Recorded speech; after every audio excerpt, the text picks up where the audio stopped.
my name is Ashley and I'm the group leader of this assignment. The movie that we choose is Minari. So now I'm going to introduce about our group member. So here is our group member. I'm the group leader, which is in the middle, Ashley Wong Hui Fang, and my other teammates got Hong Wei En, Liu Xingyan, Chai En Yi, and Chen Yuwei. Next part is the table of contents. So in this presentation, we're going to talk about the introduction, summary, arguments, theories in intercultural communication, review, and also conclusion. So now I'll let my group mate Chen Yuwei to begin with the introduction.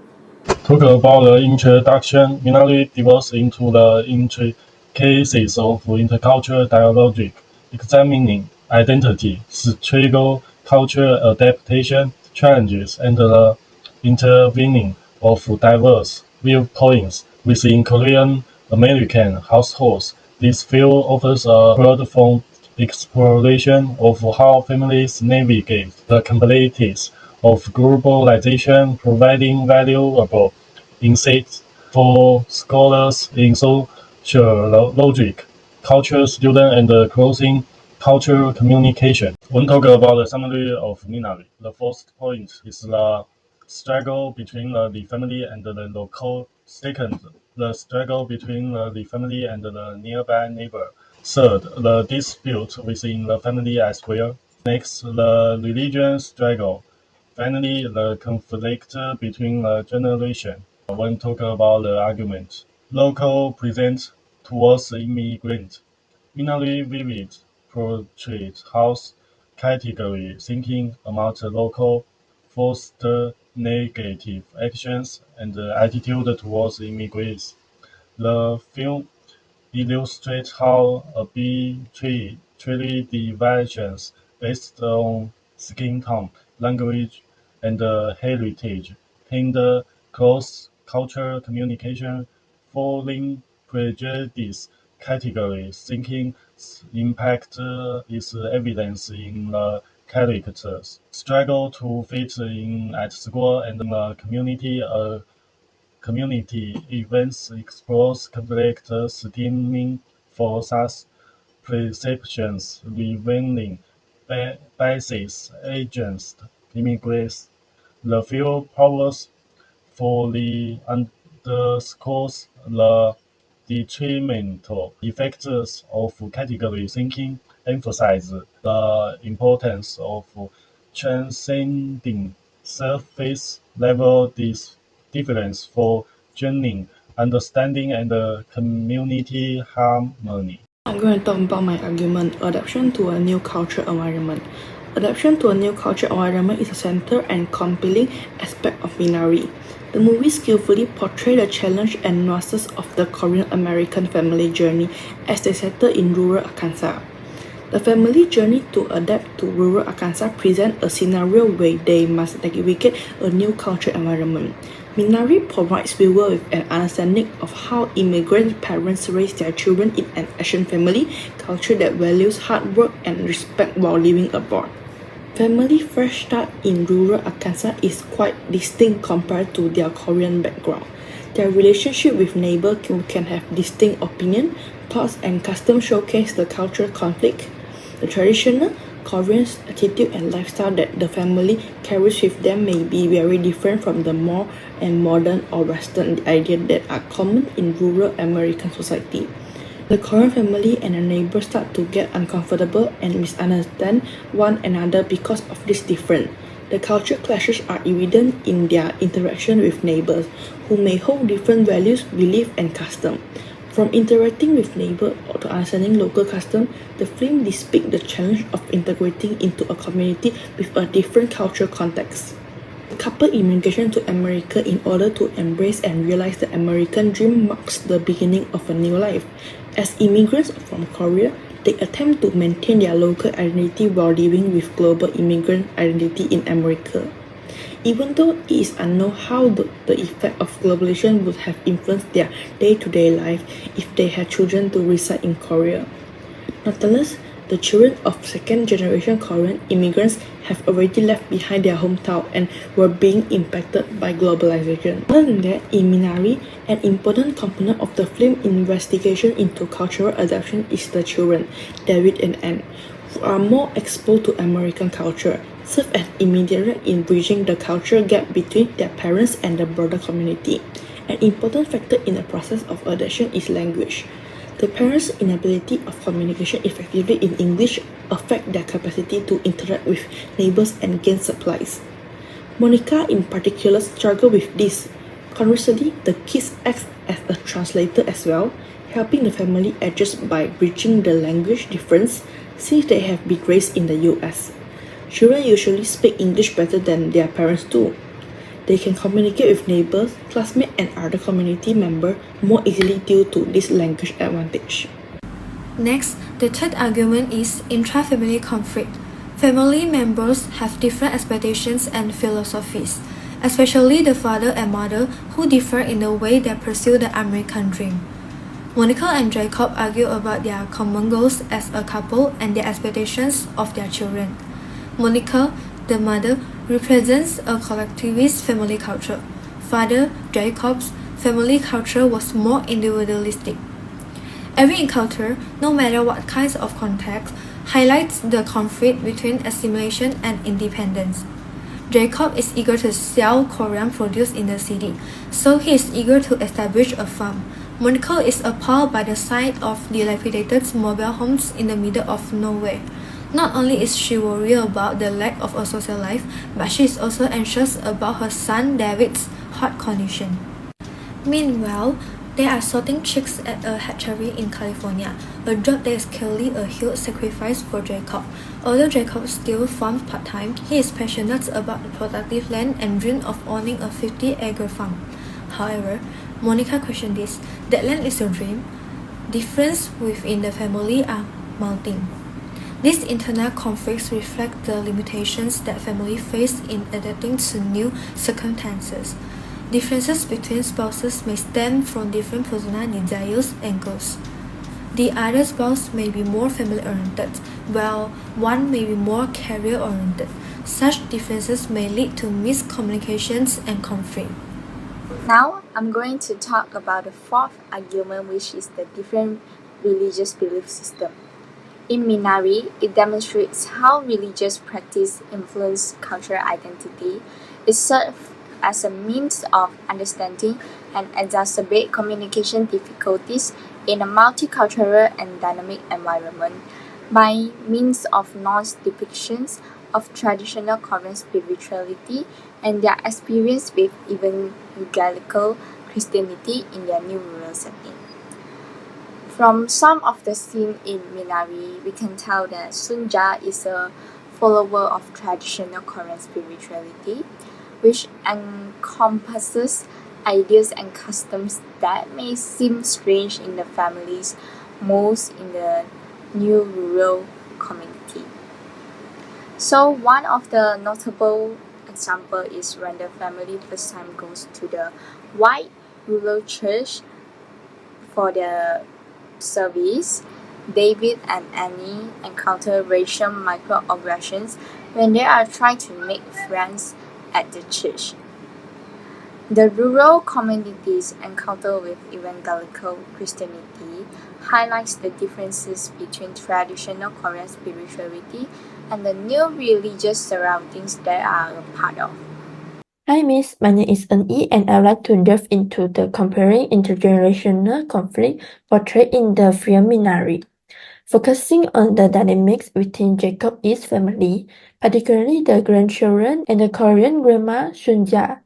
One of the key arguments in Minari revolves around cultural differences, primarily shaped by Sunja's upbringing in Korea. These differences influence her cultural views and lifestyle, which contrast with those of the grandchildren who were raised in the United States. This contrast results in disparities in various aspects, including food habits, religious convictions, and family values. A significant aspect of the intergenerational conflict is the communication barriers present in the storyline. The grandchildren speak English more often than Sonja does. This makes Sonja more difficult to understand and communicate with family members, adding a layer of complexity to their relationship. And also, Sonja's unique behavior and habits further contribute to the intergenerational conflict. For instance, her habit of biting open chestnut became a source of misunderstanding and repression, particularly from her grandson David. Instead of conforming to David's expectation of an Americanized grandma, Sunja takes an unconventional approach by teaching him how to gamble rather than providing traditional bedtime stories. This stark deviation from David's expectation leads to disappointment and intensifies the intergenerational conflict, emphasizing the clash between cultural backgrounds and individual expectations. And the film Minari is connected to the anxiety and uncertainty management theory. At its core, this theory addresses anxiety and uncertainty in close cultural relationships, emphasizing effective communication by balancing individual uncertainty and anxiety levels in social contexts. So how is this theory applied in the film? Taking Jacob and Monica as an example. They cope with uncertainty in different ways as they pursue the American dream. Their differing approaches to uncertainty beautifully exemplify the principles of this theory. Furthermore, the family conflicts, communication barriers, and exploration of the unknown in the film can also be seen as application of the anxiety and uncertainty management theory in the storyline. For the second intercultural communication theories that can be applied in this movie, Minari, is communication accommodation theory. This theory explaining why people tend to modify their behavior in social situations, mainly to deal with social differences between communicators. One of the scenes that can be applied this theory is when each family attends the local church service. Communication accommodation are demonstrated. By actively participating in church activities, Jacob the patriarch shows that he is willing to assimilate and blend in with the predominantly white community. This may be seen as an attempt to lower social and cultural barriers by conforming to local communication standards. On top of that, David's heart condition creates unpredictable health challenges for the movie. For the family, the uncertainty of David's health became their biggest worry. Their resilience is tested as they cope with the psychological and financial pressure of obtaining healthcare while to continue to pursue their goals. However, during a trip to a different city, they realized that David was actually healthier than usual. This time, they set out to break free from the past and live a freer life. Finally, the name Minari comes from the Korean vegetable of the same name, which also relates to the family in the movie. In this movie, Minari somehow represents resilience. Minari foreshadows the future success of the family, and although it may not happen right away, patience, nurturing, and sowing are necessary. The Yi family will do well and eventually overcome the odds. The film shows the meeting and collisions of many civilizations through an in-depth exploration of American country life and Korean culture. The characters in the movie inspire the audience with their resilience and optimism in the face of difficulties. There are times when it is necessary to see a realistic portrayal of the life of others in this country. People occasionally need to be reminded of the importance of achievement, family, and life. Minari provides both and is a wonderful movie that everyone should watch. The above is the review part. Thank you. Now I'm going to talk about the review of Minari. First, Minari is remarkable due to its sincerity and honesty. The story relies mostly on director's personal childhood experience, which makes an authentic movie. Viewers can relate to the individual personally because of their personal relationship and universal storytelling. Because he is the son of Korean immigrant who relocated to rural Arkansas in 1980s, the intimate connection gives the movie a sincere and intensely emotional storyline. The story is made more authentic by Chung's own knowledge of the immigrant experience, culture, quirks, and family relationships. The pleasure, hardship, and personal development of the character are shown to audience in a way that seems real and authentic. Furthermore, the film has an old-fashioned quality to it because of the way countryside life is captured by camera. Their home, neighboring brook, and wide-angle view of vast view all add to the visual quality of the movie. The camera work portrays the difficulties and beauty of the family new life, acting not only as a background but as a crucial component of the story itself. Other than that, the soundtrack by Emily Mercery enhances the story's emotional resonance while balancing the image. As a result, the soundtrack managed to stay angled and iterate without getting overly literal in its subject matter. Next, Minari delivers a complex and deep story that imparts various insightful ideas and lessons to audience. First, our relation between generations. Minari examines the subtitle of understanding and communication between different age categories which relate to generation dynamic within families. This may prompt you to examine the dynamic within your own family, develop strategy for improving relationship between generations. Distinguish the difficulty in communicating and understanding between parents and children, as well as generation divides. In order to close the divide between various generations and cultural viewpoints, it highlights the significance of empathy and candid communication within families. The second one is resilience in the face of uncertainty. Minari emphasizes the value of flexibility and resilience in the face of unpredictability. The main character face unanticipated obstacles and their capacity for change become essential to their quest of a better life. The main focus of the movie is the family quest for the American dream, which is represented by Jacob's desire to start a farm. However, the inherent unpredictability for farm life and economic challenge accompany this venture. The last part is conclusion. Minari navigates cross-cultural conflict in the protagonist family using anxiety, uncertainty management theory, and communication accommodation theory.